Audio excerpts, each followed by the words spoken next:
Et yo les potes, aujourd'hui on a rendez-vous chez la Barbière de Paris où Camille et Sarah, la fondatrice, vont s'occuper de cette friche interminable sur laquelle vous avez fait des commentaires durant de longs mois. Mais je vous avais dit c'était pour un tournage, hein. Donc ça a une fin et c'est aujourd'hui. Mais c'est peut-être le début de quelque chose de nouveau, d'un style par exemple, on sait pas, on va voir.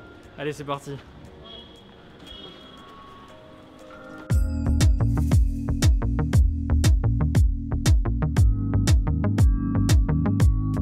On se retrouve à l'intérieur du barbershop avec Sarah Amizi. Bonjour Sarah, merci Bonjour. de nous accueillir. Avec plaisir. Dans ce très bel endroit. C'est vrai que c'est assez impressionnant de voir un salon avec autant d'élégance et de choix du détail. Déjà ça fait plaisir. Merci. On a quelques questions à discuter ensemble. Alors il y aura peut-être un petit peu de bruit puisqu'on est à l'intérieur du salon en pleine journée, vous avez beaucoup de clients, vous avez beaucoup de succès, donc il y a du monde. Ma première question ce serait de savoir ce que vous pensez du fait de s'occuper de soi et de prendre soin de ses cheveux, de sa barbe, ce qui n'est pas forcément instinctif pour tous les hommes, les jeunes hommes, les très jeunes hommes ou les beaucoup moins jeunes hommes. Pourquoi c'est important? Pourquoi ça fait la différence? Bah écoutez, je pense que beaucoup d'hommes, depuis des années, voire des générations, ont toujours essayé de trouver un lieu qui leur soit dédié. Pourquoi c'est important? Parce qu'en fait, aujourd'hui, l'homme prend conscience qu'il a une valeur ajoutée grâce à ses atouts. Ses atouts, c'est sa peau, ses cheveux, sa barbe. Et à partir du moment où il arrive à faire une métamorphose depuis ces éléments-là, c'est tout bénef pour lui. Il y a une prise de conscience qu'il existe maintenant des lieux qui leur soient dédiés vraiment à la beauté masculine. Et c'est quand même plus facile pour un homme de pousser cette porte parce qu'il sait pertinemment qu'on va prendre soin de lui, il ne sera pas jugé, il n'est pas obligé de se cacher. C'est pas une honte de prendre soin de soi ça joue sur plein d'aspects, notamment la confiance en soi, le fait de pouvoir s'exprimer, une personnalité peut-être, avoir un style. Aussi qu'aujourd'hui, on a un élément qui est très important, le visuel. Quand il va se présenter un poste, si sa barbe ou ses cheveux sont mal entretenus, il y a un jugement derrière. Donc pour eux, c'est une valeur ajoutée que d'avoir un profil irréprochable. Dans l'univers professionnel, aussi dans l'univers personnel, c'est bien d'être sharp pour ses proches et de continuer à séduire le conjoint, c'est important de ne pas arriver en friche. Ça c'est important, j'avais pas forcément pensé à ça, mais c'est important. Bien sûr, et c'est important aussi pour soi, pour retrouver confiance en soi.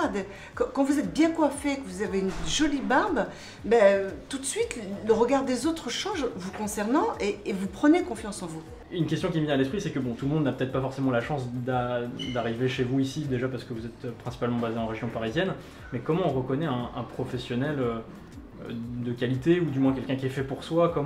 Quels sont les critères qui vont permettre d'identifier quelqu'un qui va pouvoir prendre soin de soi? Si, de manière générale, on vous pose la question en disant « est-ce que je vous fais comme d'habitude ?» c'est pour moi rédhibitoire. D'accord.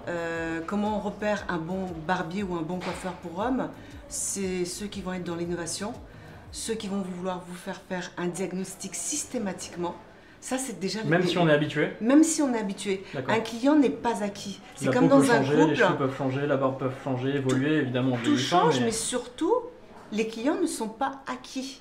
Un client, il faut le séduire, c'est comme dans un couple, quand on se rencontre au début, on s'offre des roses, des voyages, une bague, un resto, puis 3 ans après, on n'ouvre plus la porte, on dit moins bonjour, on fait moins de cadeaux, et qu'est-ce qui se passe? L'autre a envie d'aller voir ce qui se passe ailleurs.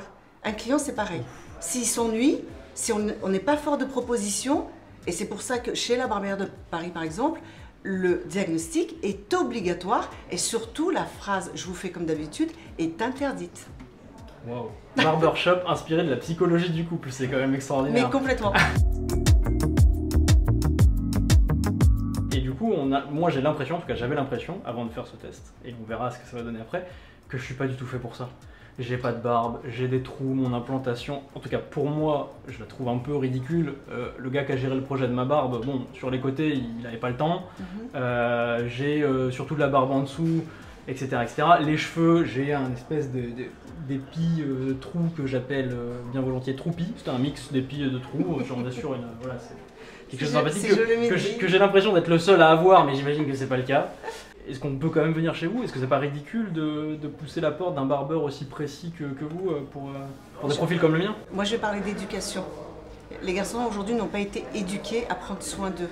Parce que tout le monde a une problématique et tout le monde a le droit d'avoir une réponse. Et donc c'est comme ça qu'on s'est positionné en se disant, voilà, mon client m'oppose ça, qu'est-ce que je peux faire? Donc je vais réfléchir, je vais trouver l'essentiel pour pouvoir répondre à son besoin. Du coup, à tous ces hommes qui pensent comme moi, qu'ils ont une pilosité un peu étrange et qu'ils ne sont pas forcément faits pour des lieux comme le vôtre, le message c'est peu importe la pilosité, peu importe ce qu'ils pensent d'eux-mêmes, en tout cas vous avez la réponse.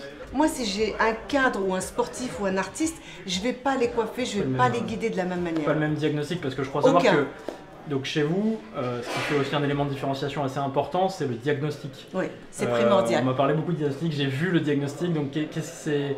Expliquez-nous en fait ce que c'est que le diagnostic pour vous. Pour moi, le diagnostic, c'est 50% de réussite de la prestation. Carrément.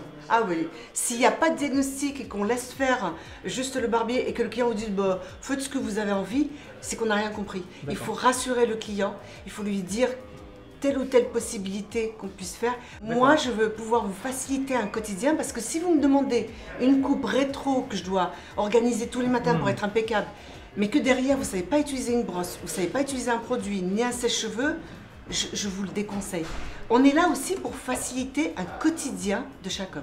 Et la question du quotidien que vous évoquez me touche particulièrement parce que du coup moi je suis motard et c'est vrai que durant ma longue phase de friche, bon déjà j'ai cru que j'allais finir célibataire parce que c'est terrible, mais surtout bon, avec le masque, la chaleur, la moustache pas taillée ou un petit peu mal apprêtée, c'est compliqué, mais aussi le casque moto avec la pluie, tout ça, donc c'est des questions qui me touchent beaucoup parce que c'était horrible déjà, mais surtout parce que je pense qu'il y a un moyen de vivre avec tout ça et bien et de façon stylée, mais en plus de façon pratique. Super, on va voir le diagnostic avec Camille alors.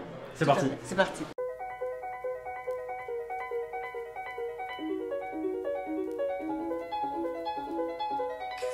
Et donc on se retrouve au diagnostic avec Camille qui va s'occuper de moi. Bonjour Camille. Bonjour Romain. Merci d'être là, ça va être...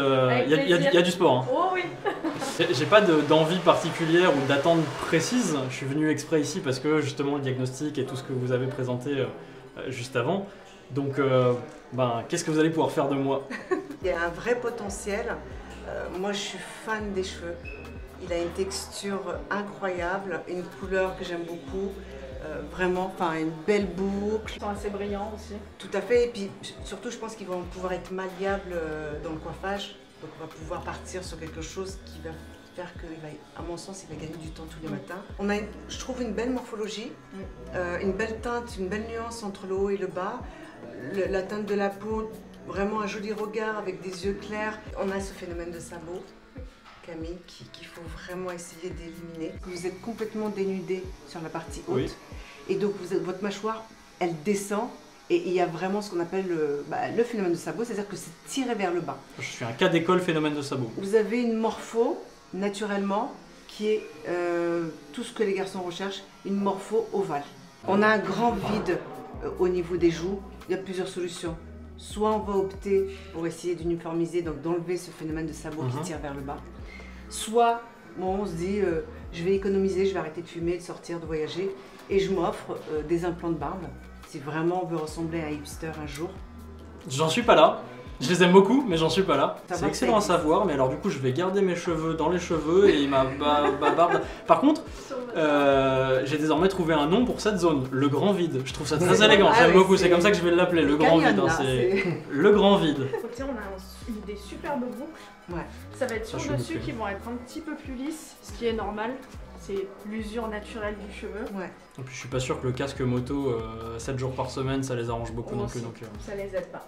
L'idéal ce serait vraiment de reprendre au niveau des côtés pour estomper justement cette boucle parce qu'on a une grosse différence en fait entre les deux. Et l'idéal aussi ce serait de faire des soins sur le dessus à la limite, justement pour reprendre cette boucle, pour reprendre du mouvement sur le dessus. Ça vous habillerait extrêmement bien le visage. Il faut juste que ça boucle un petit peu plus. Alors on est bien d'accord qu'on reste sur un principe d'un cheveu, d'une coupe un peu naturelle, éclatée. Oui. On part pas du tout sur quelque chose de très court, rétro. Ah non. Alors vous voyez, on est en phase, on n'en a pas parlé. Il faut lui donner une forme plutôt un petit peu moins arrondie, mais il faut surtout pas enlever de trop de masse ou de... Non, parce que les cheveux, c'est dommage.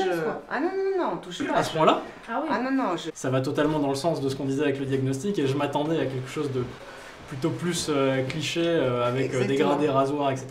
Et Non. vous vous identifiez en tout cas toutes les deux en même temps sans en avoir parlé. Ouais, Et c'est exactement. pas forcément ce qui me On n'a pas conviendrait. vu, Ouais, on jamais vu. découvre un petit peu et on est toutes les deux d'accord. Il n'y a pas de, chez la Barbière de Paris en tout cas, on n'est pas sans cesse dans une métamorphose, sauf si elle est nécessaire et qu'elle est voulue par le client. Notre objectif, c'est de constater des éléments, donc des avantages de matière. La vôtre, elle en est une. Ce serait un péché pour moi de ne pas la mettre en valeur. Un péché. Vraiment un péché. Par contre, la partie basse, donc la barbe, je vous dis vraiment... Par contre, la petite basse, on est moins dans le péché, c'est-à-dire que ça va virer. Là, c'est un péché de garder ça. Dès lors qu'on va perdre ce phénomène de sabot, on a une très jolie moustache. Moi, il n'y a qu'un seul élément qui peut, à la limite, m'inquiéter un tout petit peu, c'est qu'elle est même pas châtain clair, elle est blond foncé. J'ai toute forme de couleur. Ouais, c'est très joli, hein. Tout ça sera enlevé et l'idée, c'est droite. Si on enlève ça, on est vraiment à peu près... On a retrouvé mon visage, oui, c'est ça. On retrouve votre visage, mais avec un peu plus de subtilité et d'élégance.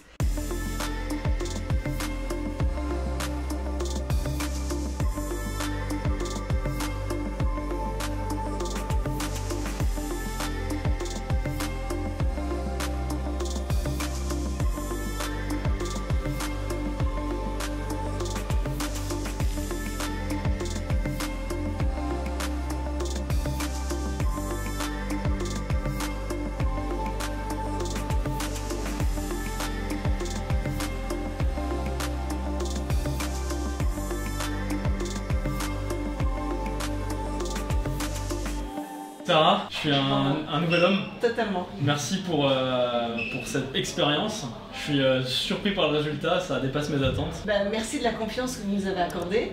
Il y a une légèreté, il y a quelque chose de subtil. On retrouve un autre visage. On a perdu un phénomène de sabot. C'est vrai que je me sens léger. Hein. Ah ben total. Et puis la moustache à la française, c'est... faut marquer le coup, quoi. C'est quelque chose que vous portez dans toutes les circonstances. Ça passe. On est Messieurs, la moustache à la française. Voilà. T-shirt, jean, jogging, tout passe. Super. En tout cas, merci pour tout ça, merci à Camille, merci à Sarah, merci à toute l'équipe Romain. de la Barbière de Paris pour l'accueil. Merci. Vous avez un salon qui est magnifique, l'expérience était superbe. Peut-être qu'on se recroisera incessamment sous peu pour d'autres expériences. N'hésitez pas à checker le compte Instagram et le site internet de la Barbière de Paris. Prenez rendez-vous sur internet. Oui. N'hésitez pas à vous abonner à mon Instagram, à ma chaîne YouTube et à me rejoindre sur Twitch ou sur YouTube. Et puis à la prochaine pour de nouvelles aventures. Ciao! Merci.